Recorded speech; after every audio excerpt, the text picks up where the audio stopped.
Hi guys, it's Tamara. Welcome back to my channel. Thank you so much for coming back to be with me today. We're going to be talking about the ACE study, and I want to get you guys a little bit more immersed in this topic. I'm going to be honest with you, it's a topic that I typically don't touch, and I try my hardest not to bore you guys on this channel. So I don't like to talk about research studies and statistics and all of that because I think it just has a boring effect. But sometimes, especially when we're talking about trauma, it's healthy to delve into some of the numbers. So we're going to delve into this ACE study, and I'm actually going to put the questions down in the description box for you so you can take the ACE study yourself. So thank you so much for coming back to my channel for those who are subscribed. And for those who are new, I encourage you to hit the subscribe button so you can stick around with us and grow and become a part of our growing community. The benefits for you in today's video is that I'm going to talk about the ACE study, and I'm also going to talk about three major groups that the ACE study focuses on. And then I'm going to walk you guys through in the description box below how to answer the questions for yourself to get your own ACE score. All right. So last week we talked about trauma. I talked a little bit about PTSD and the brain regions that are essential to post-traumatic stress disorder. I also talked about traumatic. Well, did I talk about traumatic bonding? I think I talked about intergenerational trauma. That's it. I talked about intergenerational trauma.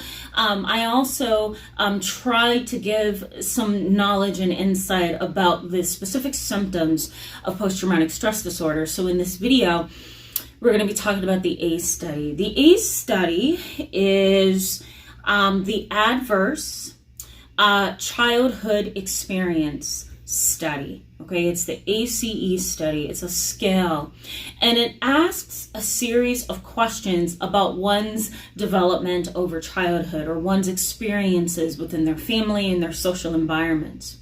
So what this study aimed to do was to create a questionnaire or to create a set of pre-developed questions to target trauma in a child, adolescent, or adult's life. And for the most part, you can take the study as an adult, but for the most part, the study is geared more towards studying what happened as a child, right? So you're not going to get any information on adult trauma. This is more so about childhood trauma. Okay, so what happened to you during your child and adolescent development? So the ACE study is a part of two prominent organizations. The Centers for Disease Control and Prevention, is an organization that partnered with another organization to create this study. The questions are specifically geared towards three major groups, okay? Child abuse, child neglect, and household challenges. So we're talking abuse, sexual, emotional, physical, psychological. We're also talking neglect, so not being able to cater to the needs of the child appropriately. And then we're also looking at, in the study, using the ACE study, we're also looking at household challenges like, an inability to pay bills, or domestic violence, or an inability to keep the lights on, right? Overcrowded conditions, an inability for the parent or the caretaker to keep the home clean and spacious and appropriate for children and adolescents. So the study looks at these three major groups: child abuse, child neglect, and household challenges. They're looking for clues that a child has been developed over time in a very traumatic, neglectful, and emotionally destabilizing environment. All right, so that's the major goal. So basically the study is this: you answer the questions and then you tally the different types of abuse. And there's two interesting scales that's a part of this ACE study. So it's a questionnaire, but there are other scales, and so we call those subscales.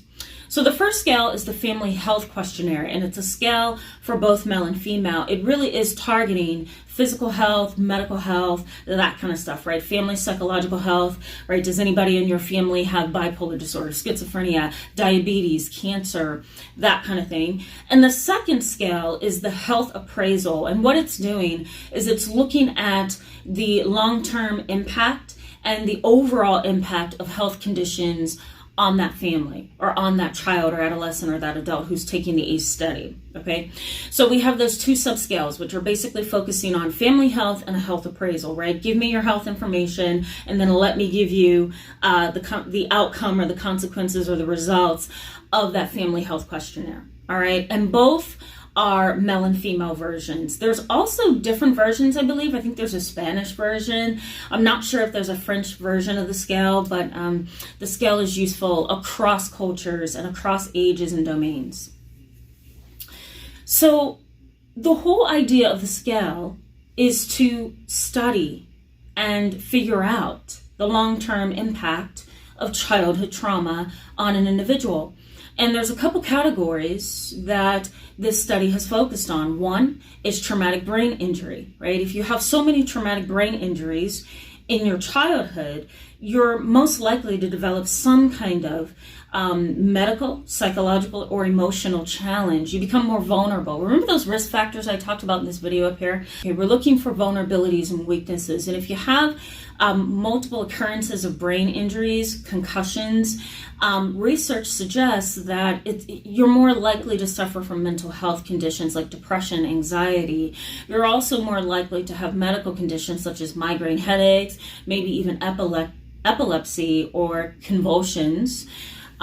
So it's important for us as researchers, as clinicians, to figure out how many traumatic brain injuries, TBIs, did you have, and how were they taken care of, right? Does this make you more vulnerable? Is this a risk factor? We're also looking at depression, anxiety, and other forms of mental illness. We're also looking at suicidal ideation in the ACE study, so we're searching and researching for that.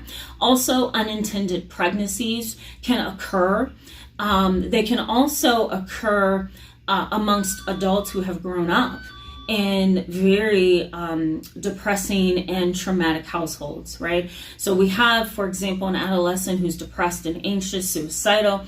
They come from a low-income household. Maybe they've had multiple concussions. Maybe they've been bullied. Maybe the mom or dad are, maybe they're neglectful. The parents that I talk about in this video up here, maybe they're emotionally unavailable. Maybe they have, a drug and alcohol problem. Well, what do you think you're going to do? You're probably going to go and look for somebody who can take care of you emotionally and psychologically, and it's going to turn into a sexual experience that's going to result in an unplanned pregnancy. So that's what we're looking for. What was the road that got you here? What are the areas of weakness? What are the risk factors that we need to be focusing on? The other risk factors would be HIV and AIDS. We have that a lot in communities where there's lack of knowledge, and communities where there's lack of resources. Research suggests that HIV happens a lot, occurs a lot among males in African American settings. We also have some historical research that says the LGBTQ plus groups also struggle with this area. So we have all of these specific domains, right? I want you guys to conceptualize this as little small circles, right? Little small domains that we're focusing on to try to understand the impact of trauma over the lifespan, okay? We're also looking for drug and alcohol issues that may have occurred, and last but not least, poor education and low income. These are all risk factors that can lead to a neglectful household, an abusive household, a traumatic household. These are also risk factors that can follow you into adulthood, that can result in attachment issues, which is what I talk about here. So all of these things are interconnected, and it's important for us to be able to understand and conceptualize them clearly so that we can help, so that we can step in and give you the right treatment, the right counseling, the right approaches. So there's a lot of thinking and research and clinical knowledge and clinical experience behind all this madness, right? All those statistics, all that research, this complex ACE study, like what is that? When you start reading the research study and the questionnaires developed by the CDC, Centers for Disease Control and Prevention, you're like, oh my God, my head can't conceptualize this. But it all has some kind of influential impact. It all makes a difference. And as a matter of fact, when I see people for the first time in my office, I administer the ACE study, because what I want to know, adults, adolescents, children. I want to know what is happening in your household and how can I get ahead of this so that I can give you the treatment that you need. So thank you so much for being with me today, guys, in this video. I encourage you to give this video a thumbs up if it was helpful to you, and consider sharing this with somebody who may have questions about the ACE study. I also encourage you to check the description box below. Go ahead and answer some of those questions for yourself.